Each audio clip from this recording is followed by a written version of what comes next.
Hello everyone. So ngayon naman, let's talk about what is Bootstrap.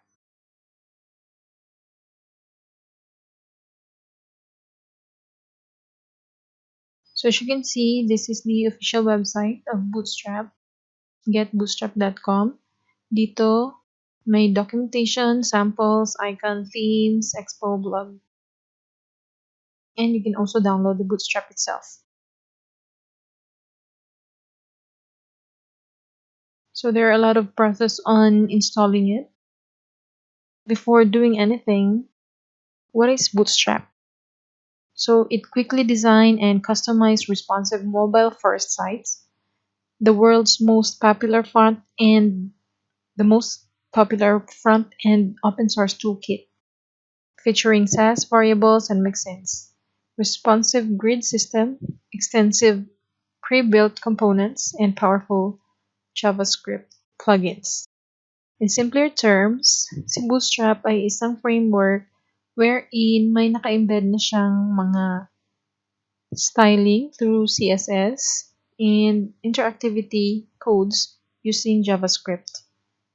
So, technically, ang gagawin mo na lang is when you design a website is to use the classes of those styles na available kay Bootstrap. So, mas maintindihan nyo to when we create our IT Toolbox website. So, when we scroll down, dito sa baba, as you can see, there's a lot of ways on installing this framework. You can use this one, CDN. Also, there's Bootstrap icons and themes that you can use. So first, let's go to the documentation. So dito, sa getting started, sa left side, there's a lot of codes. This is for the CSS, the JavaScript, and there's a starter template na pwede mong i-copy at i-paste dun sa HTML document mo, dun sa project mo. We will do this one later. And then let's go to the download. You can download the CSS and JavaScript codes of Bootstrap kung gusto mong mag-develop without internet connection. But using this starter template dito, as you can see, yung CSS niya is nakakonect sa site na to. And jQuery and JavaScript as well.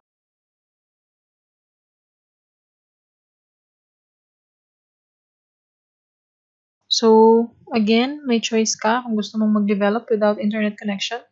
Pwede mong i-download yung CSS and JavaScript na code using these buttons. This is for the SAS compiler.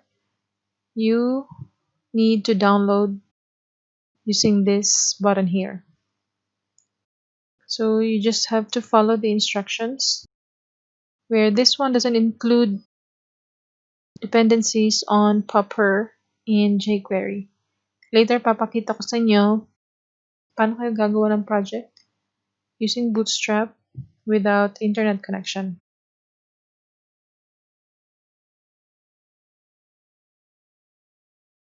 So, let's go to the contents. So, ito yung laman. If i-download nyo yung CSS and JavaScript na files, ito yung laman ng folder. So, you can check and visit their website and read more about Bootstrap. Let's focus on the components of Bootstrap. So, pag sinabing components, ito yung mga pwede mong gamitin sa pag-design mo ng website. So, first here, we have alert. Ito yung mga sample niya. At ito yung code. So, it's a div with the class of alert, alert, primary. So class alert will create an alert in your page, and alert primary is the color of this alert. So pag sinabing primary, this is the color. Ito si secondary, ito si success, ito si danger na color, alert is yellow, ito si info na color, light, and dark. Gaya na sabi ko kanina, na ang Bootstrap ay may styling na. All you have to do is to use those classes. So same concept on what you learned from HTML and CSS playlist, na you can assign class on the HTML and create styling on your CSS. So dito, si Bootstrap na mismo ang gumawa ng style. Gagamitin na lang natin using the class. Okay? So that's for the alert. So mas may marami pang style with the use of this one. Pwede kayong magdagdag ng link sa loob ng alert nyo. So this is the code. As you can see, nagdagdag ng class na alert link.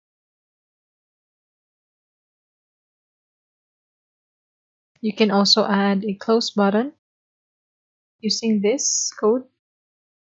So since nandito na siya sa documentation ng Bootstrap, all we have to do is to copy it and modify a bit sa site natin.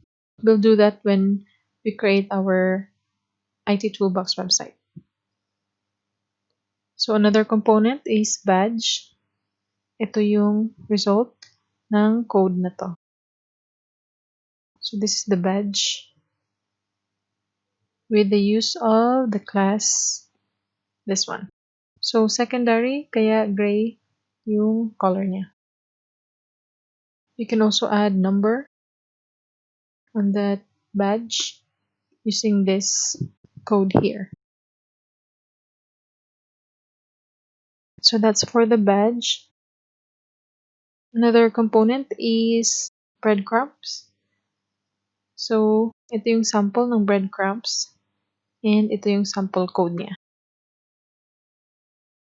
Next, buttons. So alam niyo na to. Again, makakapag-apply kayo ng color using the primary, secondary, success. Papalitan nyo lang yung class name dito sa unahan. So kanina for the alert, may alert-primary. So dito naman is button, btn-primary, btn-success, -danger. And we have the button group. Yan. So ito yung mga sample. Siguro at first, medyo nakakalito tingnan yung documentation nila. But once you're used to it and na-check nyo yung mga components, hindi na siya ganun ka nakakalito. Nakikita nyo na may style at code sa baba. So sa card, ito, gagamitin natin to sa website natin. So we have the image, the card title, card text, and the button. So that's for the card. Carousel is, ito yung nag-change yung image or videos by clicking the next and previous buttons. So yan yung carousel. So dito walang image, pero may code siya. So pwede yung palitan dito sa may SRC. Collapse. Ito yung itsura niya. Kung gusto nyo yung idagdag sa website nyo, let's collapse. There's an initial code. Click nyo lang to, copy, paste nyo dun sa HTML document nyo. Next is drop downs. So literal na drop down. When you click the button, may mga choices. So again, ito din yung code niya. Next, we have forms. Ito din, gagamitin natin. So sa previous playlist, natutunan natin na once we create a form, may mga tags, yes, but then nagsistyling tayo sa CSS. But here, sa Bootstrap, all we have to do is to use the classes na in-offer ni Bootstrap at may styling na yung form natin. So we'll use form in designing our site. Next is input group. So ito yung sample niya. Ito yung sample code din. Jumbotron. So this is a lightweight, flexible component for showcasing hero unit style content. So ito yung sample ng Jumbotron. Ginagamit to for, let's say, may announcement yung website nyo at gusto nyo yun ang unang nakikita ng website visitors nyo. So you can use these codes. Next, we have list group. So this is an example of a list group, and this is a sample code for this one. Media object, ito naman yung pagde-design mo. Kung may picture ka, may text ka sa gilid, pwedeng ganito yung design or style. Pwedeng ganito, naka-nest. Then you also have alignment. You can just copy all these codes, tapos palitan nyo na lang yung data. Modal. So, si modal is, yun yung nagpa-pop up. Gaya nito. This is an example of a modal. But this one works kapag natitrigger siya. Let's say, nag-click ng login button. So, may nag-pop up. So, you can use modal for that. We'll add modal in our website.